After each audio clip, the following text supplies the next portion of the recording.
sa ating lahat. As we resume these proceedings, there are three matters that I must address at the outset. Issues that have been repeatedly raised and in some cases misunderstood.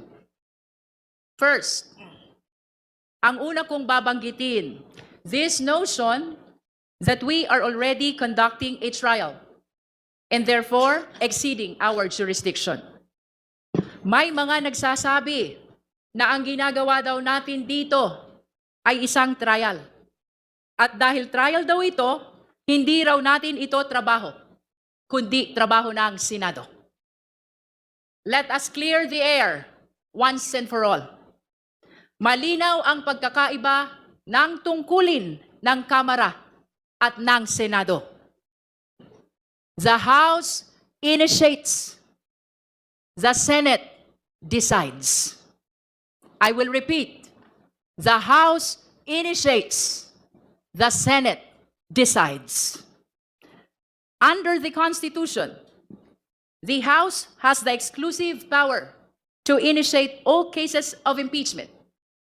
Ang papel natin ay suriin at alamin kung may sapat na basehan para dalhin ang kaso sa Senado.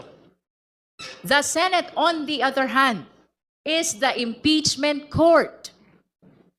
Sila ang naatasang tumanggap ng kaso at magpasya kung guilty o not guilty ang isang opisyal.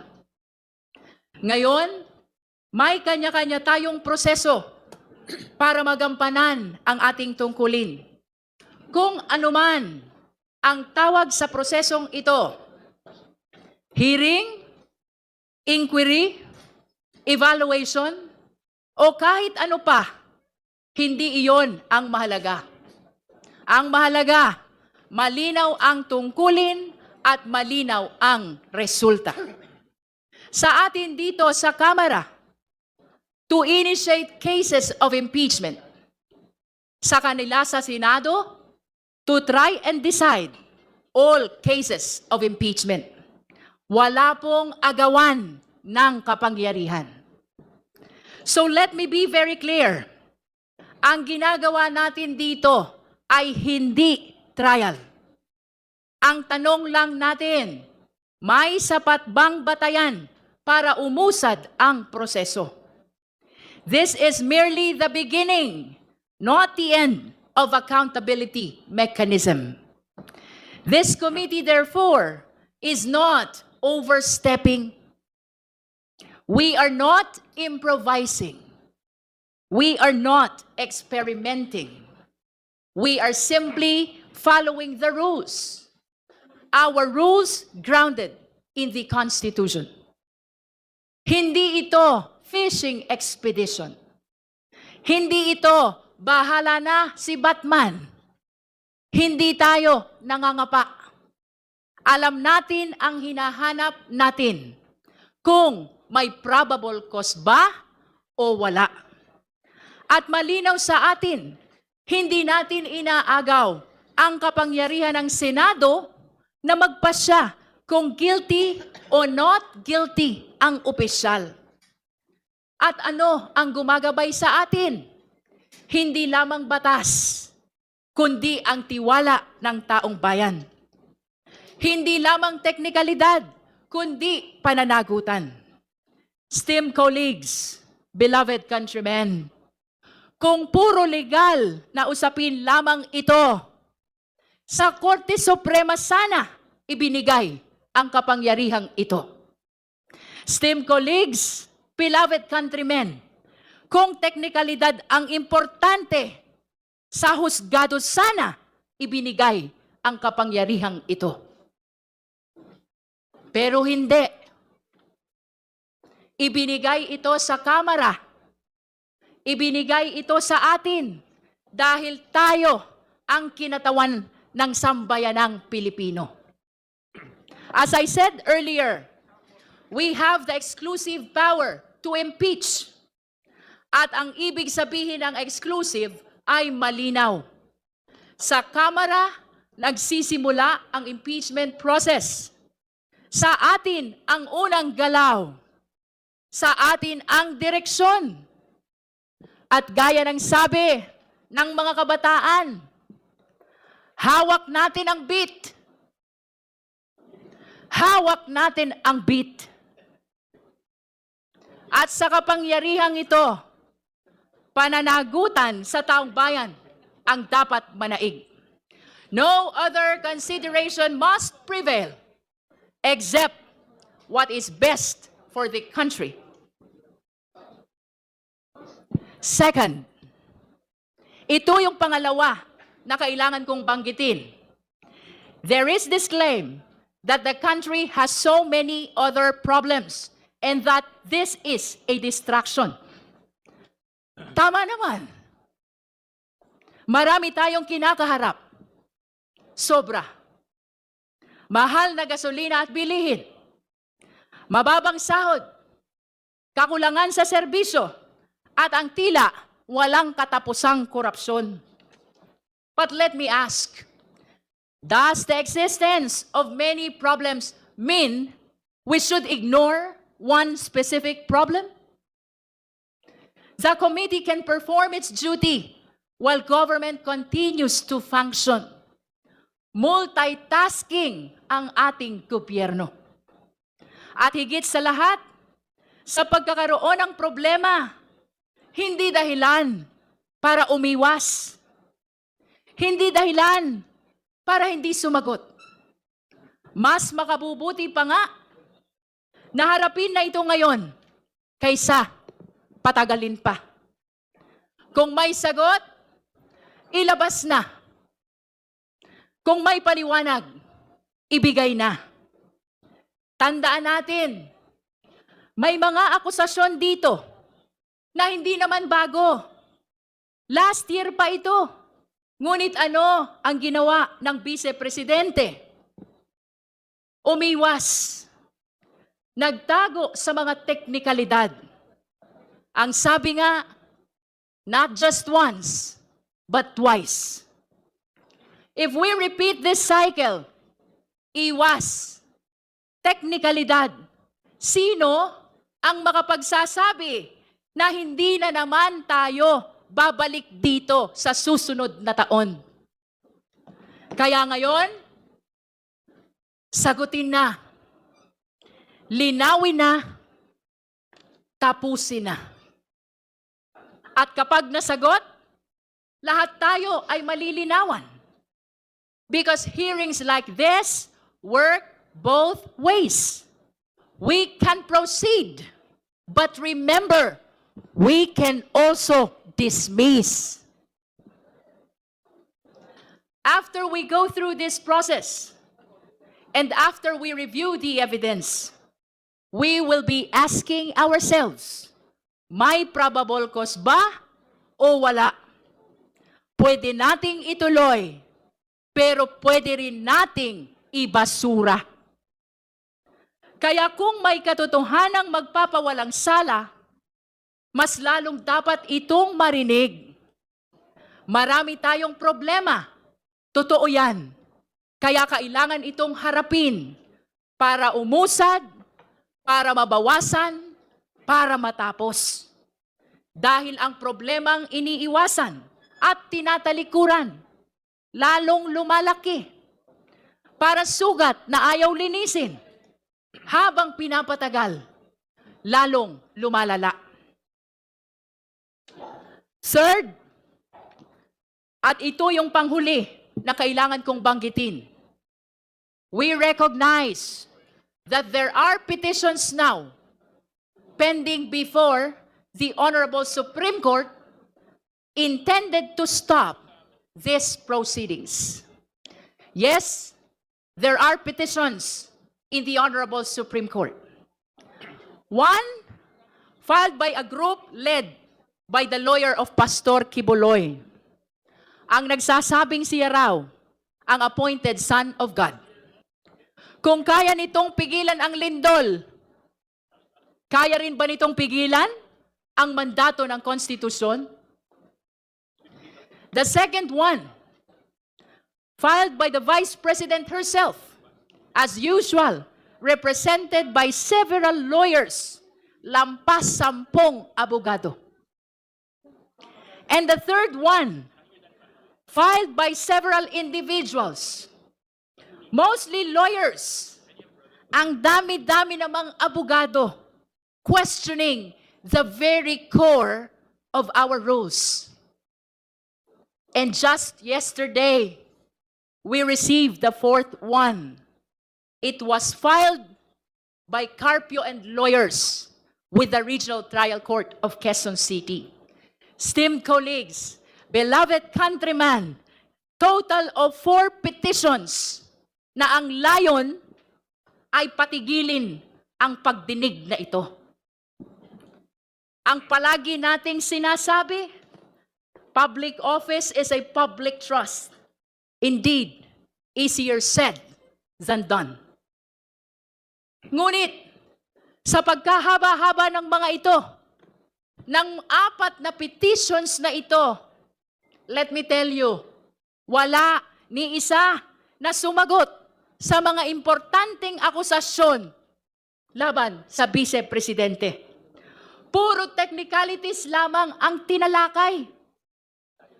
Ang taong bayan ay naghahanap ng sagot, hindi ng papel. Simple lang naman ang mga akusasyon. Halimbawa, nagwaldas daw ng pera ng taong bayan at may tagong yaman daw ang Vice Presidente. Sinagot ba yan ng mga petisyon? Hindi. Puro technicalities lang. Sinasabi din nila, may 1-year bar. Sinasabi din nila, ang nag-refer daw ng impeachment na ito ay ang speaker lamang, hindi ang buong kamara. Napakasimple ng sagot. Yung 1-year bar, paulit-ulit na ito. Tandaan natin na lumipas na ang 1 taon at saka lamang muling nagkaroon ng impeachment process na ito. At tungkol sa referral, tandaan din natin na ang speaker ay hindi kumikilos ng mag-isa. Siya ay kumikilos bilang kinatawan ng buong kamara ayon sa ating mga patakaran. Rest assured that all these procedural questions will be addressed. Pero aminin natin, ang mga usaping ito ay sadyang technical at baka hindi masyadong maintindihan ng karaniwang mamamayan. At marahil, iyon ang layunin nila. Lunurin ang katotohanan sa ingay ng teknikalidad. Habang nagdedebate ang mga abogado sa kagalang-galang na Korte Suprema, ang taong bayan ay patuloy na nagtatanong, nasaan ang pera? Bakit ito nagastos ng ganun kabilis? May pananagutan ba talaga ang Vice Presidente? We will answer the lawyers in the Supreme Court, but we will answer the Filipino people here. Narito po ang proseso para linawin ang mga akusasyon. Dito natin ito dapat pag-usapan. Let us not forget that what is truly supreme is the Constitution. Malinaw ang sinasabi ng Konstitusyon. The House of Representatives has the exclusive power to initiate impeachment and the authority to determine its own rules. Hindi ito imbento. Hindi ito kagustuhan ng iilan. Ito ay mandato ng Konstitusyon. Now, the Vice President says, the petition in the Supreme Court is not meant to avoid the process, but to seek clarity. But if it is clarity that it is sought, bakit hindi dito? Dito ang clarificatory hearing. Dito dapat magpaliwanag Kung handang humarap, dapat dito humarap. Matagal na nating naririnig. Handa raw.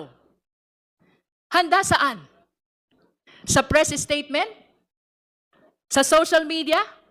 Pero pagdating dito sa prosesong may saysay, nawawala. Hindi sapat ang sabihing handa. Kailangan magpakita. Kailangan sumagot. Kung walang kasalanan, simple lang. Magpakita, sumagot, hindi sa labas, kundi dito. In closing, let me stress, this process is not about personalities. It is about accountability. It is about responsibility. Ito ay paninindigan para sa katotohanan. Impeachment is the people's constitutional mechanism to hold public officials accountable. Tandaan natin, ito ay pagtukoy lamang kung may probable cause o wala. At bahagi ng prosesong ito ang pagdinig natin ngayon. Isang pagkakataon upang linawin ang mahalagang issue sa kasong ito. Inaasahan natin ngayon ang pagpapaliwanag ng mga ebidensya mula sa COA, sa NBI, PSA at marami pang ahensya. Inaasahan din natin ang pagdalo ni Ramil Madriaga na sa kauna-unahang pagkakataon at sa isang public hearing ay makakapagpatunay sa kanyang salaysay. For the very first time, we hope to hear directly from Ramil Madriaga upang makatulong sa paglilinaw kung may batayan ba ang reklamo laban sa Vice Presidente. Uulitin ko po, hindi ito paghusga. Gusto lang nating maliwanagan. Gusto lang nating matiyak kung dapat bang umusad ang proseso.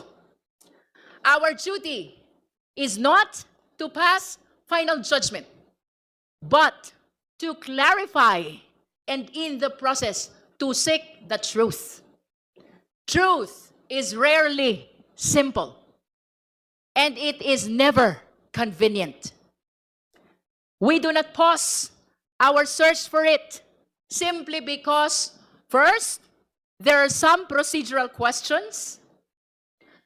Second, there are more pressing problems.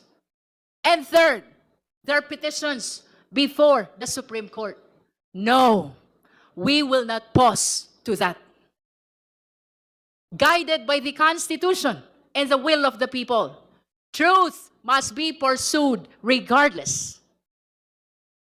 It remains the foundation upon which justice and accountability stand. We must continue to follow it wherever it leads, guided not by fear, not by expedience, but by the voice of conscience and the trust of the nation. Sa huli, babalik tayo sa simula. Pagsuri natin ang ebidensya, ano ang tunay na gagabay sa atin? Hindi lamang batas, kundi tiwala ng taong bayan. Hindi lamang teknikalidad, kundi ang pananagutan. No other consideration must prevail except what is best for the country. Maraming salamat po. At this juncture, the Chair directs the Committee Secretary to call the case.